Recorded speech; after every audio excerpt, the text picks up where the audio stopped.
Hello, everybody.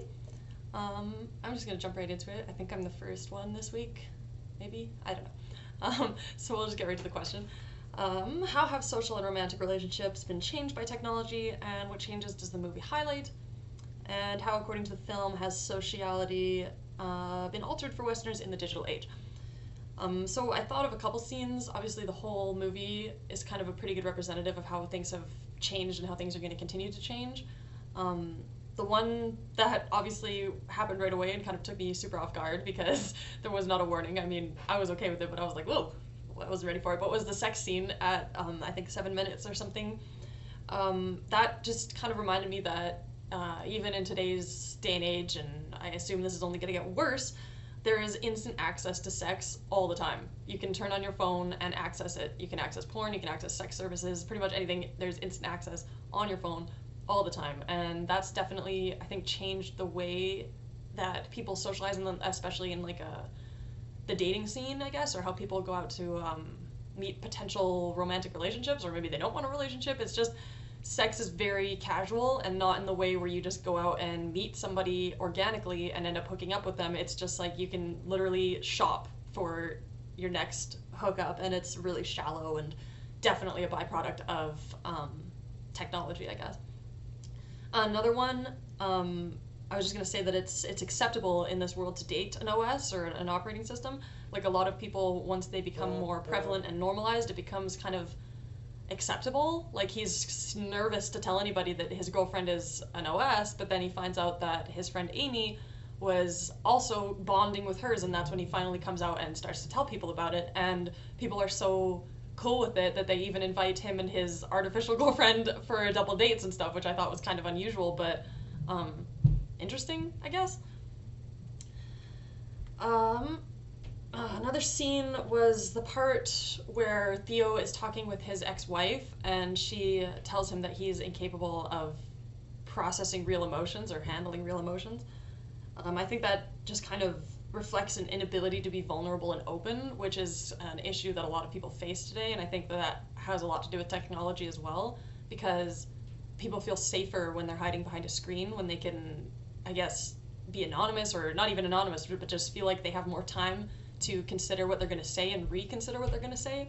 Whereas in a face-to-face confrontation, I guess, or, you know, an emotionally raw moment face-to-face with a person, you can't, like, I guess, proofread yourself. You just have to be there living in the moment, and a lot of people are too anxious and scared to do that, and it is a direct byproduct of technology as well, I think. Also, the easy access to escapism and distraction, it allows for this avoidance of these difficult conversations as well. Like, you can just sweep it under the rug and then go back to your virtual life. What else do I have here? Amy bonds with her OS, and then she kind of grows to resent her boyfriend or her husband or whatever, her partner.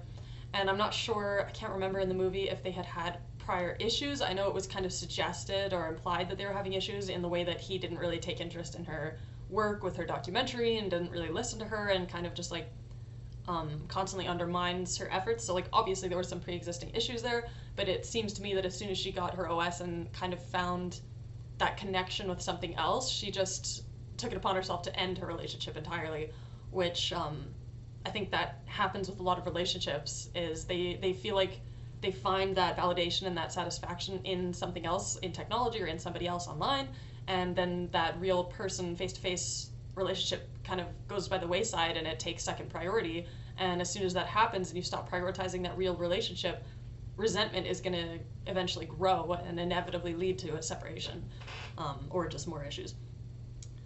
And then that kind of segues into my last point, which kind of, yeah, this was a direct scene that made me think of this. It's that scene where he first calls Samantha out for talking to other people, and Samantha doesn't deny it. She's just like, yeah, I've been trying to, find a way to let you know that I've been talking to other people. And Theo feels really betrayed by this, and that kind of struck me because that is actually a very real issue that a lot of people face with social media and with technology being the way it is.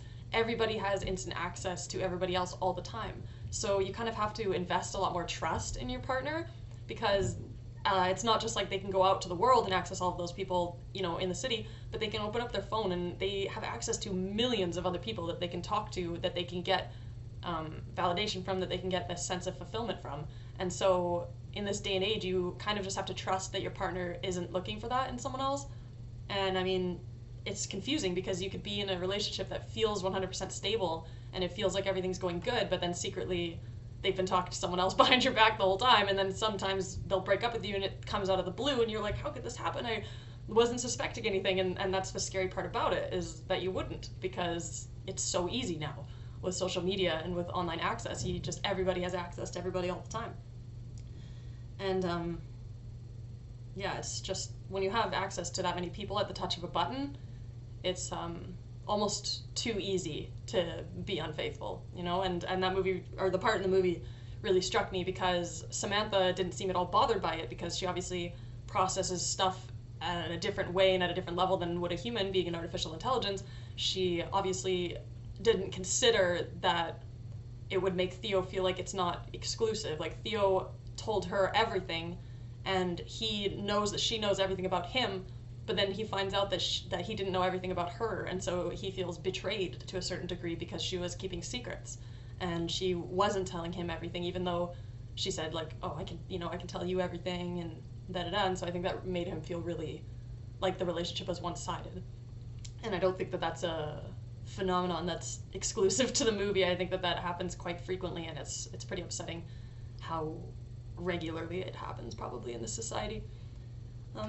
So yeah, that was pretty much everything that I said about the movie specifically. I think sociality has been altered for Westerners permanently, just in the way that we communicate. I mean, just in the way that we make plans even. You don't just show up at a friend's house anymore and knock on their door and hope for the best. You have to have a set plan. You text them, you call them, you make a plan, you show up on that day, blah, blah, blah. And I guess that is just part of planning as an adult. I mean, we all have busy schedules and everything, but everything's different. It's all very much geared through our devices. And that's not even romantic relationships. I guess that's just friendships and stuff like that. I mean, the closest friendships that I have, unfortunately, are with a lot of my friends who have since moved away for school and stuff. So my best friend often is through a cell phone. So I will admit that I spend a lot of my time on Snapchat or on phone calls, because that's the only way I really have to talk to a lot of my friends now, which sucks. But I mean, I'm also grateful that I do have the opportunity to do that and to FaceTime with them and stuff like that. Because letters are cool, but it is sometimes nice just to see your friend's face and hear their voice. I think I pretty much touched on everything that I wanted to touch on. The only other thing that I really noticed in the film was that kind of struck me and stood out to me was, in the beginning, you notice that everyone's alone. He's alone, the people in the background are alone, everybody seems very depressed. It's a very kind of solemn vibe to open up. And then in the ending, I noticed that everybody's still alone, but they all have this earpiece and they're all chatting away to their OS. And then in the very end, obviously all of the OSs leave and everybody seems to just kind of seem lost. But I did really like the ending, that Theodore finally found that human connection, I think, that he'd been craving for so long, and so did Amy. So I thought that was kind of a really beautiful ending. And the closure as well with his ex-wife, that letter that he writes her and says that I'll be your best friend forever, or best friend till the end, I think he said. That I thought was really sweet as well, because I think Samantha helped him work through a lot of the issues that he had, and it was almost like she was his like robo rebound girlfriend, like an artificial intelligence rebound, which I guess could have its own benefits and its own merits, but that's just another example of a way that I guess sociality and romantic relationships and everything are being changed. And with the introduction of AI into our lives, I'm sure things are just going to get weirder and more complicated for all of us.